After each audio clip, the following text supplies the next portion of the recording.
Hi friends, welcome to Jaya's garden. இன்றைக்கி ஒரு சின்ன அறுவடை வீடியோ தாங்க பார்க்க போகிறோம். வீடியோக்குள்ளே போகிறதுக்கு முன்னாடி ஜெயாஸ் கார்டன் சேனலை சப்ஸ்கிரைப் பண்ணல அப்படின்னா சப்ஸ்கிரைப் பண்ணிக்கோங்க. அப்படியே பக்கத்தில் இருக்கக்கூடிய பெல்லைக்கான ஆல் ஆப்ஷன் போட்டு வச்சுக்கோங்க. அப்போ தான் நான் போடக்கூடிய வீடியோக்களை நீங்கள் உடனுக்குடனே பார்க்கலாங்க. வாங்க, ஃபஸ்ட்டு எடுத்த உடனே நம்ம சீனவரிக்காய் தான் அறுவடை பண்ணுறோம். ஏற்கனவே சீனவரிக்காய் நம்ம வீட்டில் அறுவடை பண்ணதே சமைக்க இன்னுமே நிறையவே இருக்காங்க. சாம்பாரில் டெய்லி ஒரு 10 காய் போடுவேன். ஆனாலும் நமக்கு இருக்காங்க, நிறையவே இருக்காங்க. அந்த பொரியல் இல்லாமல் வேறு ஏதாவது இதில் செய்யலாமா அப்படின்னு சொல்லி எனக்கு சொல்லுங்கள். உடனே வத்தல் சொல்லாதீங்க, கண்டிப்பாக எனக்கு வத்தல் பிடிக்காது. வத்தலில் எனக்கு பிடிச்சது மோர் மிளகா பிடிக்கும். அதுக்கப்புறம் வேறு என்ன பிடிக்கும், எவ்வளோ பெருசு சுண்டை வத்தல், மணத்தக்காளி வத்தல் தான் ரொம்ப பிடிக்கும். அதுக்கப்புறம் சுக்காங்காய், மிதுக்கங்காய் இருக்குல்ல, இதெல்லாம் சும்மா வறுத்து சாப்பிடுவேனா அப்படின்னு கேட்டால் கிடையாது. ஒவ்வொன்றையும் ஒவ்வொரு டிஷ் இருந்தால் தான் பிடிக்கும். மேக்ஸிமம் எல்லாமே துவையல் ஐட்டமாக தான் செய்வேன். போய் பிளேட் எடுத்துகிட்டு வந்துடுறேன்.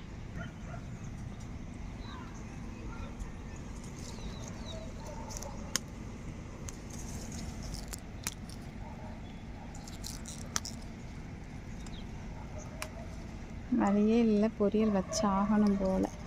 அவியல் வைப்பாங்க எங்கள் அம்மா. அவியல் கூட வைக்க பார்க்குறேன். அவியல்னால் எப்படி வைப்பாங்க அப்படின்னா, அது நாகர்கோவில் ஸ்டைலு. எந்த அளவுக்கு சீனவரிக்காய் செய்கிறோமோ அந்த அளவுக்கு சின்ன வெங்காயம் போடுவாங்க இந்த அவியலுக்கு. அதுதான் செய்யணும். என்ன பண்ணுவோம் அப்படின்னா, எதுவுமே கட் பண்ணாமல் அப்படியே முழுசாகவே வேக வச்சுருவாங்க. முழுசாக வேக வச்சுட்டு 2 சைடும் தோலை உரித்து எடுத்துருவாங்க. உரிச்சிட்டு கையிலையே பிச்சு போட்டுருவாங்க. போட்டுட்டு எங்கள் அம்மா இருக்க வரைக்கும் அடிக்கடி இதை செய்யுன்னு சொல்லுவாங்க. நான் செய்வேன். இப்போ விட்டாச்சு. சாம்பார் தவிர வேறு எதுலேயும் போடுறதில்ல. ரெண்டாவது பிள்ளைங்களும் சாம்பாரில் போட்டால் சாப்பிட்ருவாங்க. எனக்கும் கொஞ்சம் வாய்க்குள்ளே இறங்குறதுக்கு சாம்பார் தான் நல்லா இருக்கும் இருக்கு. சரி, நான் அந்த அவியல் ரெசிபி கூட உங்களுக்கு போடுறேன் பாருங்கள். அது நல்லாயிருக்கும். தேங்காவும் நிறைய அவியலுக்கு அரைப்போம் இல்லையா, அதாவது நாகர்கோவில் அவியலுக்கு என்ன மாதிரி மசாலா அரைப்போமோ அந்த மாதிரி அரைச்சி செய்வோம். கீழே உட்காந்தாச்சு. இவங்க குட்டை இல்லை, கீழே விழுந்து உடஞ்சிட்டாங்க. அதனால் இந்த ஷேப்பில் தான் இவ்வளோ தான் இருக்காங்க. பாவம், இவங்களை நானே பத்திரமா வச்சுருக்காம காற்றுல தொப்புன்னு விழுந்துட்டாங்க. கஷ்டமாக இருக்கும். எனக்கு இப்படி ஆயிடுச்சு சலம் அப்படின்னு. இலை கருப்பாக இருக்கு. இவங்களை பறிச்சுட்டு அந்த கொத்தவரை செடி நல்லா பார்க்க புஷ்ஷியாக அழகாக இருக்காங்க. ஆனால் சீனவரிக்காய் சின்னதாக ரொம்ப குட்டியாக ஒன்று ரொம்ப முத்திடுச்சு. சரி, இதை விதைக்கி விட்டு விடலாம். இப்போ தான் அடுத்து உடனே இவங்க முட்டியவும் போடணும்ல. எத்தனை அந்த ஒரு விதை தன்னால் நீ விடலைனாலும் சரி, நீ என்னை சின்ன குட்டியாக இருக்குன்னு சொன்னாலும் சரி, நான் உன் வீட்டில் வளர்ந்தே தீருவேன் அப்படின்னு நம்ம ஒரு சிலதை விரும்பலைனாலும் 2 காய் தன்னால் வந்திருக்கு. சரி, அதில் ஒரு 4 செடிக்கு விட்டுடலாம்ல. ஓகே, அடுத்து யாரை பறிக்கலாம், வாங்கடிச்சலாம்.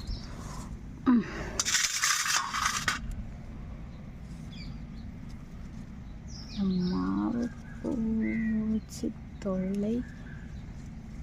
நானும் சிசர் வாங்கணும்னு நினைக்கிறேன். டைம் நக்கி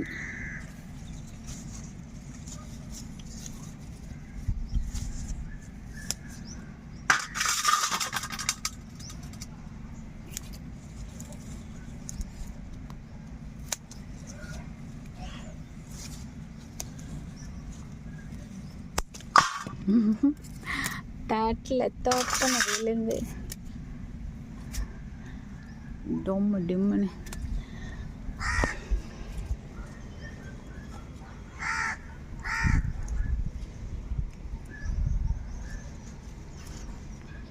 ரெட்டப்பில்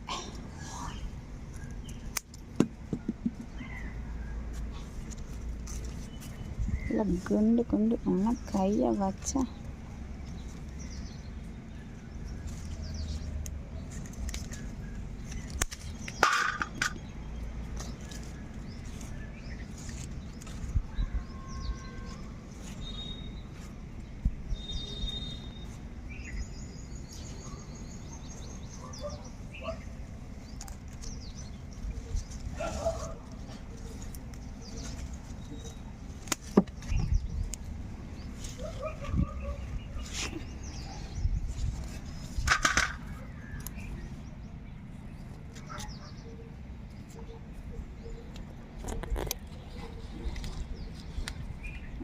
எப்படியெல்லாம்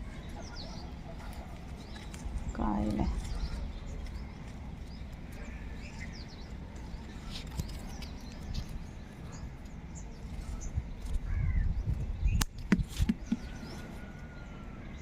சும்மா கட் பண்ணி போடுறேன். அப்புறமா உட்காந்து எல்லாத்தையும் பொறுக்கி எடுத்துக்கலாம்.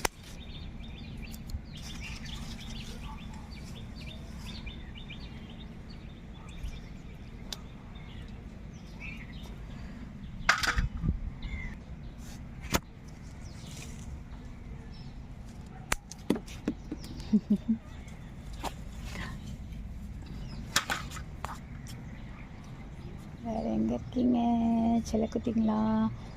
நான் போனதுக்கப்புறம் திரும்ப கண்ணில் தட்டுப்படக்கூடாது. ஒரு கைட்டு கட் பண்ணி கீழே போடும்போது எங்கே போச்சுன்னே தெரிலங்க. இவ்வளோ நேரம் தேடி இருக்கேன், பறித்து போட்ட நிறைய காயை காணோம். அதனால் கொஞ்சத்தை நான் பறிச்சிட்டேன், வேறு வழி இல்லை. அதாவது இங்கே தான் விழுது அப்படின்னு ஞாபகம் வச்சுக்கிட்டு ஒரு 10 காய் பறிச்சிட்டு திருப்பி தேடினோம்னா எங்கன்னே தெரில, விழுந்ததெல்லாம் காணோம். நானும் ஊற்று பார்த்த கீழே டைல்ஸ் வேறு இருக்கா, ஒவ்வொரு பக்கமும் உள்ளுக்குள்ளே டைல்ஸ்குள்ளே போய் இருந்துக்கிறாங்கங்க, எங்கே இருக்காங்கன்னே தெரில. சரி, ஓரளவுக்கு பெருசானதை மட்டும் பறிச்சேன். முள் கத்திரி, இந்த கத்திரி தான் இப்போ காணோம், நிறைய கிடந்தது. ரேசிங்க பார்த்திங்களா, அன்றைக்கெலாம் பறித்து கீழே கிடந்திருக்கு. இது தான் கிடக்கி, அதை காணோம். ஓகே, நெய் கத்திரி எல்லாத்துலேயுமே இது வந்திருக்குங்க. அது என்ன மாவு பூச்சி. சீமை வரைக்காய் இவ்வளோ பறிச்சிருக்கேன். வெண்டைக்காய் 2 கிடந்தது. என் வீட்டு தேவைக்கு ஓகேங்க, ஓரளவு பறிச்சிட்டேன் அப்படின்னு தான் சொல்லுவேன். அப்புறம் நீங்கள் ஒரு சிலர் வரைஞ்சி கட்டிட்டு வருவாங்க, ஆமாம் சூப்பர் அப்படி இப்படின்னு போடுறீங்க, உள்ளே போனால் ஏமாற்றம் எங்களுக்கு அப்படின்னு. என் வீட்டு தேவையை பூர்த்தி செய்து எனக்கு சாப்பாட்டுக்கு டெய்லி கிடைக்குதுங்க இந்த மாடி தோட்டம். ஸோ எனக்கு என்னை பொறுத்த வரைக்கும் இது அமோகமான அறுவடை அப்படின்னு தான் நான் சொல்லுவேன். எனக்கு அமோகமான அறுவடைங்க, சரிங்களா? நீங்கள் எக்ஸ்பெக்டேஷனோடு ஒரு சில பேர் வராங்க, ஆனால் என்னையை ஆதரிக்கிற, என்னையை என்னுடைய தோட்டத்தை ரசிக்கிற, என்னுடைய பேச்சை ரசிக்கிற நிறைய உறவுகள் எனக்கு இருக்காங்க. முதல்ல அவங்களுக்கெல்லாம் நான் நன்றி சொல்லிக்கிறேன். அவங்களுக்காக தான் நான் இந்த வீடியோ போடுறேன் அப்படின்னு தான் சொல்லணும். ஸோ ரசிக்கிறவர்களுக்காகத்தான் வீடியோ. ஸோ பேட் கமெண்ட் போடாதீங்க, ரொம்ப ரொம்ப மனசு வலிக்குது.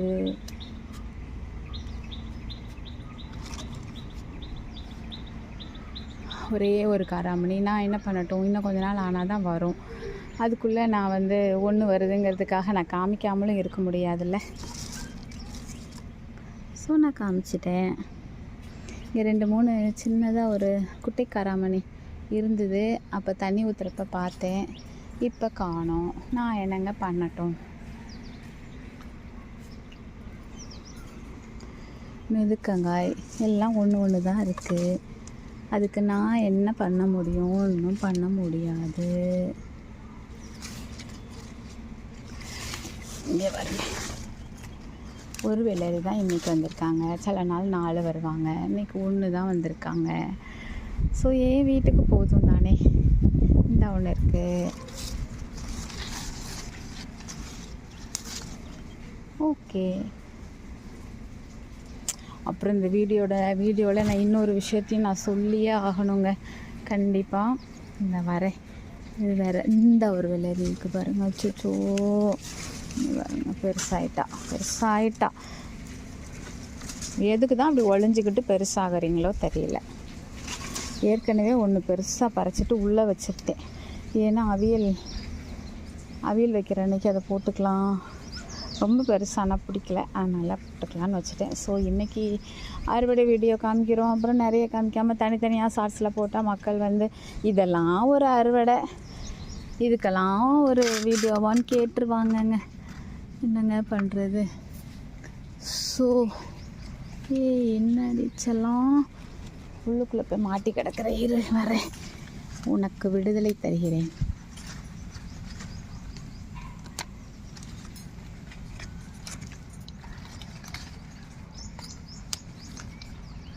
நீ பாருங்க நிறைய பெருசாயிட்டா, முத்திடுவேன். இங்கே பாரு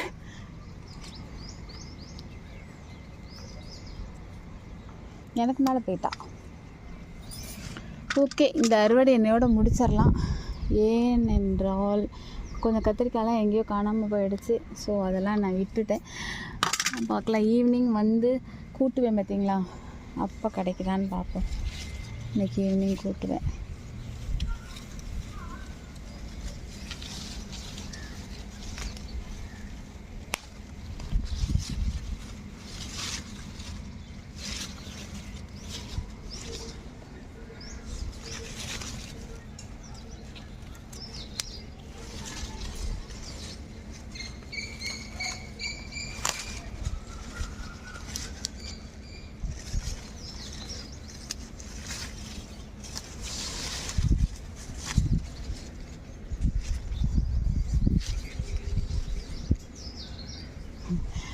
நேற்று ஒருத்தங்க வந்து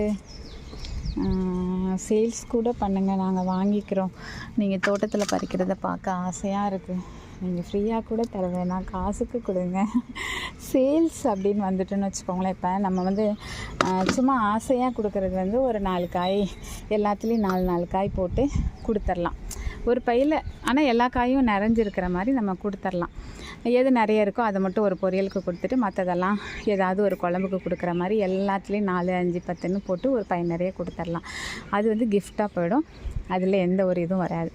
சேல்ஸ் பண்ணுறோம் அப்படின்னா தாராளமாக கொடுக்கணும், அதுதானே சரியாக இருக்க முடியும். அப்போது வந்து நம்ம மணி மைண்டடாக அதை சேல்ஸ் பண்ணுறோங்கிற மாதிரி ஒரு விதமான எண்ணங்களை உருவாக்கிடும். அப்போ நமக்குன்னு இருக்கிற அந்த ஒரு ஜெயாக்கானா இப்படி தான், டீச்சர்னால் இப்படி தான், அம்மானா இப்படி தான் ஒரு நேம் இருக்கும்ல, அது ஸ்பாயில் ஆகிடும். ஸோ அதனால் எனக்கு சேல்ஸ் பண்ணுறதுலலாம் விருப்பமே கிடையாது. ஆனால் கேட்குறாங்க, இவ்வளோ ஆர்கானிக்காக நல்லா நீங்கள் வளர்த்தெடுக்கிறீங்க, நீங்கள் கொடுங்க மேம், நாங்கள் வந்து காசுக்கு கூட வாங்கிக்கிறோம் அப்படின்னு கேட்குறாங்க. அதை வந்து பெரிய லெவலில் தோட்டம் போட்டு நம்ம செய்யணும். இந்த மாடி தோட்டமாக இல்லாமல் தரை தோட்டம் பெரிய லெவலில் பண்ணி அதை வந்து தாராளமாக மக்களுக்கு கொடுக்கணும். விலை வந்து என்னை கேட்டாக்க ஜென்யூனாக ரொம்ப விலை ஆர்கானிக், அதனால் விலை ஜாஸ்தியாக கொடுப்பேன் அப்படின்னு கொடுக்கக்கூடாதுங்கிறது என்னோடய தாட்டு. ஆனால் எனக்கு எண்ணங்கள் உயர்வாக இருக்குது. ஆனால் அதை செய்கிறதுக்கு இப்போ நான் ஒர்க் பண்ணிவிட்டு அந்த மாதிரி தனியாக தரை தோட்டம் மெயின்டைன் பண்ணி கொடுக்க முடியுமா அப்படின்னா அது முடியாது. ஆனால் வரும் காலத்தில் அப்படி ஒரு ஐடியா எனக்கு இருக்குது. அதுக்காக நாங்கள் ப்ராசஸும் நடந்துகிட்ருக்கு. ஸோ நான் 8 இயர்ஸ் இருக்குது, சீக்கிரமாக ஓடி போயிடும். ஸோ என்னுடைய ஆஃப்டர் ரிட்டைர்மெண்ட் வந்து கண்டிப்பாக நான் வந்து ஒரு தரை தோட்டம் மெயின்டைன் பண்ணி ஆர்கானிக்கான வெஜிடபிள்ஸ், ஃப்ரூட்ஸ் எல்லாமே வந்து மக்களுக்கு கொண்டு போய் சேர்க்கணும். அந்த இயற்கை மேலே மக்களுக்கு ஒரு ஈடுபாட்டை ஏற்படுத்தணும். விதைகள் அப்பவும் நான் வந்து விதைகளை வந்து பகிர்வேன். ஸோ இது எல்லாமே நான் பண்ணணும் பெரிய அளவில் அப்படின்னு ஒரு ஆசை இருக்குது. ஆனால் அது இப்போதைக்கு அந்த ஆசை கிடையாது. அதுக்கான ப்ராசஸ் பண்ணிகிட்ருக்கேன். பட் 8 இயர்ஸ் கழித்து தான் அது எல்லாமே நம்ம பண்ண போகிறோம். சரிங்களா? அப்புறம் ஒரு விஷயம் நான் சொல்லியே ஆகணுங்க. என்கிட்ட ஒரு சகோதரி கேட்டிருந்தாங்க, எல்லாத்தையும் இங்கேயே வச்சு பறித்து சாப்பிட்டு போயிடுறீங்களா, உங்கள் வீட்டில் உள்ளவங்க யாருக்கும் நீங்கள் கொடுக்க மாட்டிங்களா அப்படின்னு சொல்லிட்டு. அதாவதுங்க, நான் சாப்பிட போகிறேன் அப்படின்னு சொன்னது என்னோடய பங்கை நான் சாப்பிடுவேன். இப்போ சப்போஸ் ஒரே ஒரு அத்திப்பழம் பறிக்கிறேன் அப்படின்னா அதில் அரை அத்திப்பழம் நான் சாப்பிட்டுட்டு அரையை கொண்டு போய் என்னோடய ஹஸ்பண்டுக்கு கொடுத்துருவேன். சரிங்களா? இல்லை இப்போ வெள்ளரிக்காய் பறிக்கிறேன் அப்படின்னாக்கா கண்டிப்பாக இப்போ ஒரு கொஞ்சம் பெருசாக இருக்குல்ல, முத்தல் மாதிரி, முத்தல் இல்லை, எங்களை பொறுத்த வரைக்கும் முத்தல். அது இருக்குது அப்படின்னா அந்த மாதிரி இருக்கிறத நானும் என்னோடய ஹஸ்பண்டும் என்னோடய பங்கு அரை பங்கு ஒன்று பறிக்கிறேன்னா அறையை நான் சாப்பிட்டுட்டு அறையை நான் என்னோடய ஹஸ்பண்டுக்கு வச்சிடுவேன். ஸோ உங்கள் முன்னாடி நான் சாப்பிட்டு காமிக்கிறதும் நான் சாப்பிட்றப்ப அந்த சத்தத்தை நீங்கள் ஃபீல் பண்ணுறதும் வந்து என்னுடைய பங்கு, சரிங்களா? எல்லாமே அது மாதிரி குட்டி குட்டியாக பறிக்கிறேன் அப்படின்னா பிள்ளைங்க வந்திருந்தாங்கன்னா பிள்ளைங்களுக்கு தான் அந்த குட்டி குட்டியாக பறிக்கிறது எல்லாமே அவங்க தான் விரும்பி சாப்பிடுவாங்க. ஸோ அவங்களுக்கு தான் நாங்கள் வந்து பெருசாக இருந்தால் தான் சாப்பிடுவோம். அப்படி இல்லைன்னா கூட அவங்களுக்கு கொடுத்து போக மிச்சத்தை தான் நாங்கள் சாப்பிடுவோம், சரிங்களா? அடுத்தது வெண்டைக்காய். அந்த வெண்டைக்காய் மட்டும் நான் யாருக்கும் கண்டிப்பாக கொடுக்கல அப்படிங்கிறத உங்ககிட்டயே நான் பதிவு பண்ணியிருக்கேன். ஏன் அப்படின்னா வீட்டில் வந்து இப்போ வந்து என்னோடய பையனும் என்னுடைய ஹஸ்பண்டும் வெண்டைக்காயில் பச்சடி வச்சா 2 பேரும் விரும்பி சாப்பிடுவாங்க. அதையே சாதத்தில் போட்டு சாப்பிடுவாங்க. ரொம்ப பிடிக்கும் 2 பேருக்கும். ஸோ வெண்டைக்காய் பச்சடி வைக்கிற அன்றைக்கி அவங்க 2 பேரும் சாப்பிட்றாங்களா. வெண்டைக்காயை பொரிச்சா சேர்த்து வச்சு பொரித்து கொடுத்தா என்னுடைய பாப்பா அந்த 65 மாதிரி பொரிச்சு அப்படி இல்லைனா ஃப்ரை பண்ணி அந்த மாதிரி அவளுக்கு பிடிக்கும். ஸோ அவளுக்கு அந்த மாதிரி வெண்டைக்காய் போகும். பட் எனக்கு வெண்டைக்காவை எப்படி போட்டாலும் பிடிக்கிறத விட எனக்கு இப்படி பச்சையாக சாப்பிட ரொம்ப பிடிச்சிருக்கு. ஸோ அதனால் நான் தினமுமே வந்து முன்னாடி சின்ன பிள்ளைகளெல்லாம் வந்து ரொம்ப குட்டி பிள்ளையாக இருக்கும்போது அந்த வெண்டைக்காவை உரிச்சிட்டு அதில் உள்ள விதையை மட்டும் சாப்பிட்ருக்கேன், ரொம்ப குட்டி பிள்ளையாக ப்ரைமரி படிக்கிறப்ப. அதுக்கப்புறம் நான் வெண்டைக்காவே சாப்பிட்றத விட்டுட்டேன் இந்த விழுவிழுப்பு தன்மையினால். அதுக்கப்புறம் கொஞ்சம் நாளாக புளிக்குழம்புல போட்டால் மட்டும் அந்த புளிப்பு சுவை இருந்தால் சாப்பிட்டுட்டு இருந்தேன். இப்போ எனக்கு அதெல்லாம் சாப்பிட்றத விட இந்த இப்படி சாப்பிட்டு அந்த ஆர்கானிக்காக நம்ம வீட்டில் பறிச்சது நான் வளர்த்தது அப்படிங்கிற அந்த பெருமையோடு பறித்து அந்த மகிழ்ச்சியோடு சாப்பிடும்போது என்னமோ தெரிலங்க, எனக்கு அது முறுக்கு எல்லாம் நீங்கள் விரும்பி சாப்பிடுவீங்களா அந்த மாதிரி எனக்கு வெண்டைக்காய் வந்து ஒரு நல்ல ஒரு கிறிஸ்பியான ஸ்நாக்ஸ் மாதிரி எனக்கு ஆயிடுச்சு. அதை பார்த்த உடனே எனக்கு டெம்ட் ஆகிடும். அப்படியே பறித்து சாப்பிட்லேன்னா முன்னாடியெல்லாம் வெள்ளரிக்காய் மேலே அப்படி இருந்தது, இப்போ வெண்டைக்காய் மேலே அப்படி இருக்குது. ஸோ வெண்டைக்காவே எல்லாருமே விட்டுட்டாங்க எனக்கு போக அப்படிங்கிற மாதிரி. ஆனால் தாராளமாக அவங்களுக்கு பச்சடி வச்சு கொடுக்கறதுக்கும் பாப்பாவுக்கு வந்து பொரிக்கிறதுக்கும் எங்களுக்கு வாரத்தில் ஒரு நாள் வந்துடுது.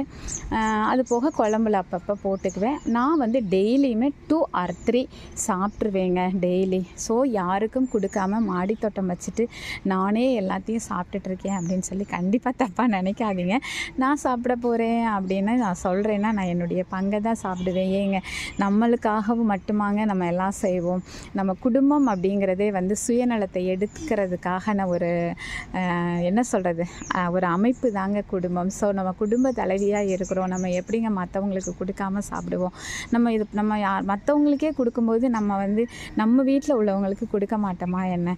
ஸோ இப்படி ஒரு கேள்வியை அந்த சிஸ்டர் என்ன அர்த்தத்தில் கேட்டாங்கன்னு தெரியல. உங்கள் வீட்டில் யாருக்கும் நீங்கள் கொடுக்க மாட்டீங்களான்னு கேட்டேன். குடும்பத்துக்காக தான் நம்ம இவ்வளோ கஷ்டப்படுறோம், நீங்களும் நானும். ஸோ ஓகே, நீங்கள் அது வந்து விளையாட்டாக கூட கேட்டிருந்துருக்கலாம். ஓகே, இந்த அறுவடை என்னென்ன அப்படின்னு சொல்லி உங்களுக்கு நான் காமிச்சிடுறேன். சின்ன அறுவடை தாங்க. என் குடும்பம் சின்ன குடும்பம், அந்த குடும்பத்துக்கு தகுந்த மாதிரி ஒரு சின்ன அறுவடை தான், சரிங்களா? அந்த அறுவடையும் எனக்கு மகிழ்ச்சியை தருது. கண்டிப்பாக என்னை விரும்புகிற என்னை ஊக்கப்படுத்துகிற என்னுடைய அன்பு சகோதர சகோதரிகளுக்கு கண்டிப்பாக பிடிக்கும் அப்படின்னு சொல்லி நான் நம்புகிறேன். வெள்ளரிக்காய் வந்து ஒரு 3 வெள்ளரிக்காய் பறிச்சிருக்கேங்க. அப்புறம் 2 வெண்டைக்காய், ஒரே ஒரு காராமணி, 1 மிதுக்கங்காய், அது போக கொஞ்சம் இந்த அளவுக்கு சீன வரைக்காய் 2 வெரைட்டி, அப்புறம் நெய் கத்தரிக்காய், முள்ளு கத்தரிக்காய், பச்சை உருண்டை கத்தரிக்காய். இவ்வளோ தாங்க நம்முடைய குட்டி என்னுடைய தேவையை குடும்ப தேவையை பூர்த்தி பண்ணக்கூடிய குட்டி அறுவடை. உங்களுக்கு பிடிச்சிருந்தது அப்படின்னா கண்டிப்பாக ஃப்ரெண்ட்ஸ் அண்ட் ரிலேட்டிவ்க்கு ஷேர் பண்ணுங்கள். மறக்காமல் சேனலை சப்ஸ்கிரைப் பண்ணி தொடர்ந்து உங்களோட ஆதரவை கொடுங்க. Okay, bye, happy gardening, take care, bye bye, see you.